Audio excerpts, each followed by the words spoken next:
when God was having this honeymoon time with Adam and Eve, guess what happened? The Bible says the enemy slithered into the Garden of Eden, tempted the man. Man lost dominion. Man fell from God. And the Bible said man became to realize how sinful he was.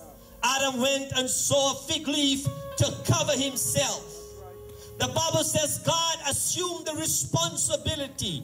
It wasn't God that messed up. It was Adam that messed up. It was Eve that messed up. But God assumed the responsibility to come down and in search of a man. Yes. The Bible says during the cool of the day, when the day was at its most best time, God would come down and have fellowship with Adam. He talked to Adam mouth to mouth, face to face. Adam saw God for himself. Their relationship was so strong. The bond and the covenant they share was so strong. Nothing could have separated them. Man and God with man, they were in love. They were inseparable. After the enemy has slithered and man has lost dominion and Adam went and did his thing, God came down and he said, Adam, Adam, where art thou? He was looking for man even when man was messed up. Look how loving your God is. Even while you did some stuff wrong, he's still looking for you. He's still calling your name. He's still searching for you through the thick and the thin, through the struggles of the world, through disobedience and pain. Your God is still interested in having a relationship with you. He came and he was searching for Adam. The Bible says Adam has messed up and he was doing his thing. The Bible said God didn't stop there.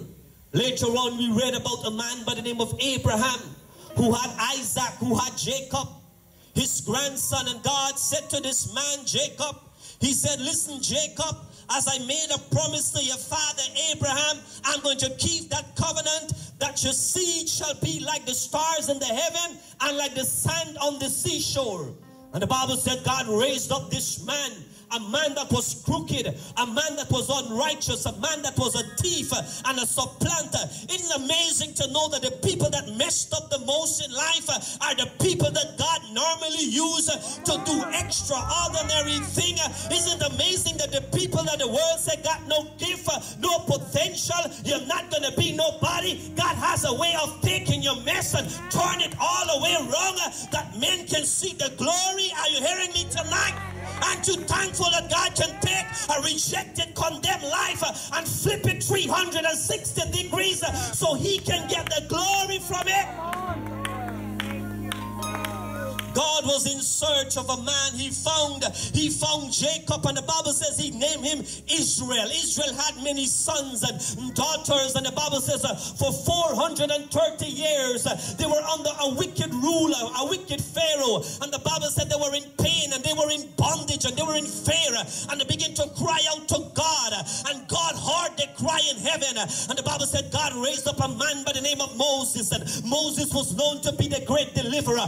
God stepped in a burning bush and God showed him his divine side, and the Bible said God used Moses and sent him into the camp of Pharaoh to bring his people out, because God is still hearing cries. Yes.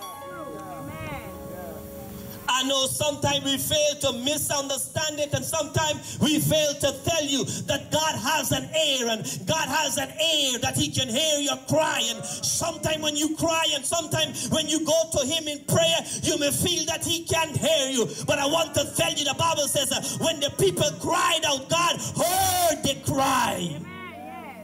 Not only he heard the cry, he came down from heaven with an answer. The Bible says God delivered them. God delivered them with 10 mighty plagues through so many things. And the Bible says God sent them and led them into the wilderness. And they were going through there for 40 years. They were in this wilderness. God was still in love with man. Yes. Why would God deliver them? Why would God use them? Why would God still be a pillar by night, a fire and a cloud by day? Why would God send manna from heaven? Why would God give them water from a rock? It's a sign that God is still in love with mankind. He was so in love. The honeymoon was still rich in his heart. His passion was for man. His soul was for man. His desire is for man. Not the animals, but for man, human being. You and I are God's heartbeat. He looks upon us. He sees us. He knows us. As a matter of fact, Isaiah says that the hairs of our head are numbered. Are you hearing me? Which means God knows everything about you. Not counted, but numbered. What does that mean, Pastor? It means that the minute you take a comb and you comb some hair off, God numbered them 9,900 or maybe something. God knows it by number. He's interested in you more you're interested in him.